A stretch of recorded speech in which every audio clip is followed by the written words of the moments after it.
చూసారా నేనేం చేస్తున్నాను, మొన్నే చేశాను మళ్ళీ చేస్తున్నాను. ఎందుకంటే నేను మొన్న చేసిన టేస్ట్ ఇంకా ఇంకా తినాలనిపించింది అనమాట. అందుకనైతే నేను మళ్ళీ తినాలనిపించి చేసుకుంటున్నాను బొబ్బట్లు.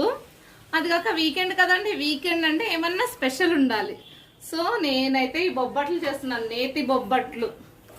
చూడండి బాగా వచ్చినాయా? మొన్నటి కంటే అసలు ఈరోజు చాలా బాగా వచ్చినాయి. అసలు ఎందుకు చేశానంటే మొన్న అయితే నాకు కొంచెం లావుగా మందంగా వచ్చినాయి అనమాట. సో అందుకని నాకు మళ్ళీ చెయ్యాలి, ఎట్లయినా ఖచ్చితంగా రావాలనేసి నేను మళ్ళీ చేశాను. చూడండి ఎంత బాగున్నాయో, నెయ్యి పెట్టి కాల్చాను. బా ఇది చాలా అసలు తుంచుతుంటే చాలా సాఫ్ట్గా